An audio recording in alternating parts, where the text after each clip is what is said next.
Hello, everyone, and welcome back to another episode of Blame It on the Stars. We spill all the tea on what's going on in the universe so you can blame your problems on the stars. It is Jade here. And it's Kara. And this week, Mercury will re-enter Libra. Communication is improving. Things are getting back on track. We'll explain more and why that matters in just a minute. But in case you missed it, there was a full moon in Aries that happened last week. If you missed last week's episode and were wondering what exactly just recently happened, then definitely check out last week's episode before we dive into this one. And just to give you a heads up, next week we will be discussing Venus in Scorpio and how it affects you. And after a short ad break, let's discuss what's coming your way. On October 10th at 7:51 p.m. Eastern Standard Time, Mercury will make its way back into Libra for the second time.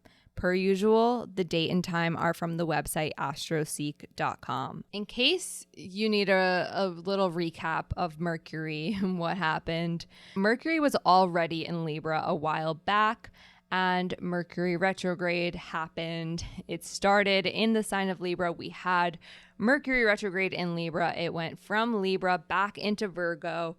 Mercury retrograde ended in Virgo, and now we're here back again after that long journey. It'll stay in Libra until October 29th. Mercury enters Scorpio, by the way, on October 29th at 3:22 p.m. Eastern. So up until then, we've got Mercury in Libra. You've got a while. That's around like 19-ish days of dealing with this. But what you need to know for those 19 days is your focus is now back on balance. You're focused on finding balance in your life. You're also bringing your focus back into justice and fairness, all of those Libra themes. Because Mercury deals with our thinking and communication, you might start to favor rational thinking things through, making pros and cons lists. Libra energy is known for seeing all sides to things. That's kind of why they're also a little bit indecisive from time to time, but just know that your mental space during this time will be very busy, and it will open up your mind to new things and new ways of thinking and new ways of doing things, because Libra is also a cardinal sign. Another way that this will affect you is you might find that you are more social. So if Mercury is how we communicate, Libra is ruled by Venus, which is all about how we relate to others.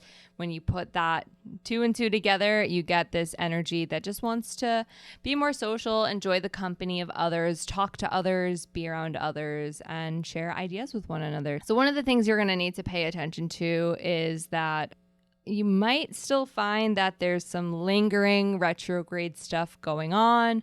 Something you might not know is that post shadow actually ends on October 17th.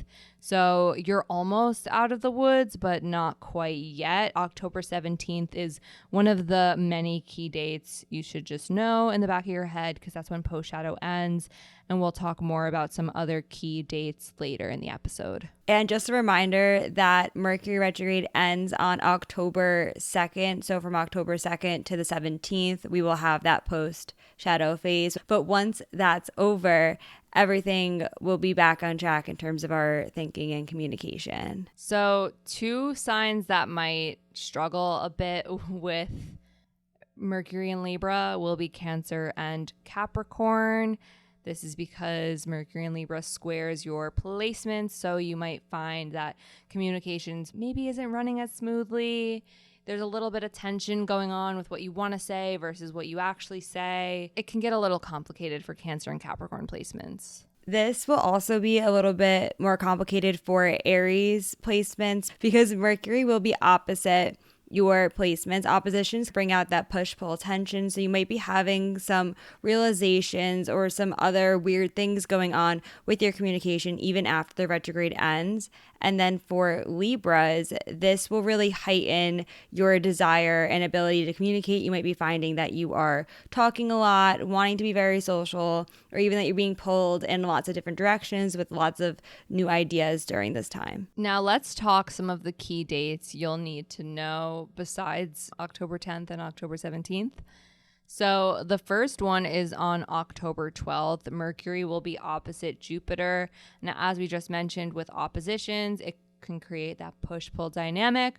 With Mercury opposite Jupiter, what you'll need to know is just watch what you say. You might overshare. You also might completely not want to share anything at all and miss your opportunity to speak up.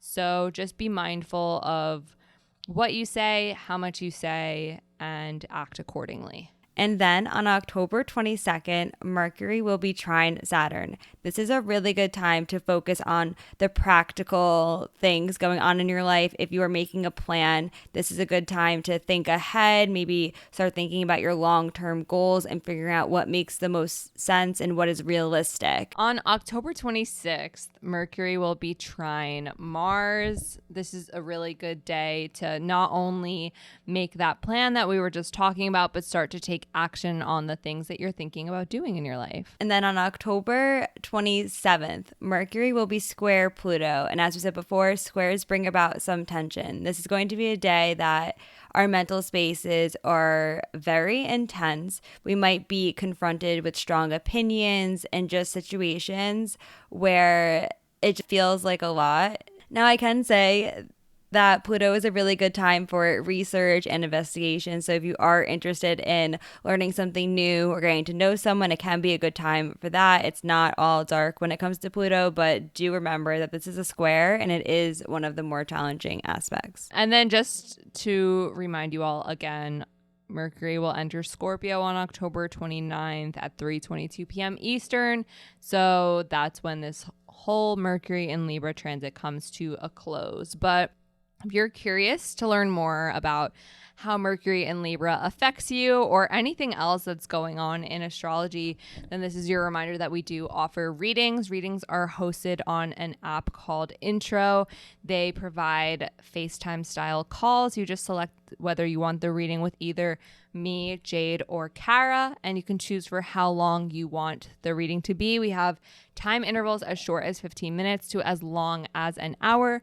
You can send us any questions that you would like, and we'll be able to answer them face to face. And if you've never booked a reading with us before, then you can use the code STARS, all caps, STARS, for $20 off your first reading. Next week, we'll be talking all about Venus in Scorpio.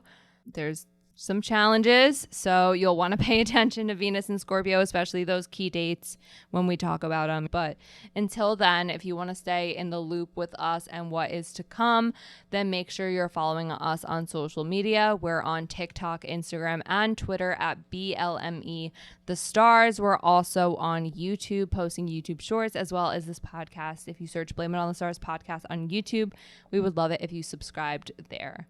But anyways, that's all for now, and we'll see you all next Monday.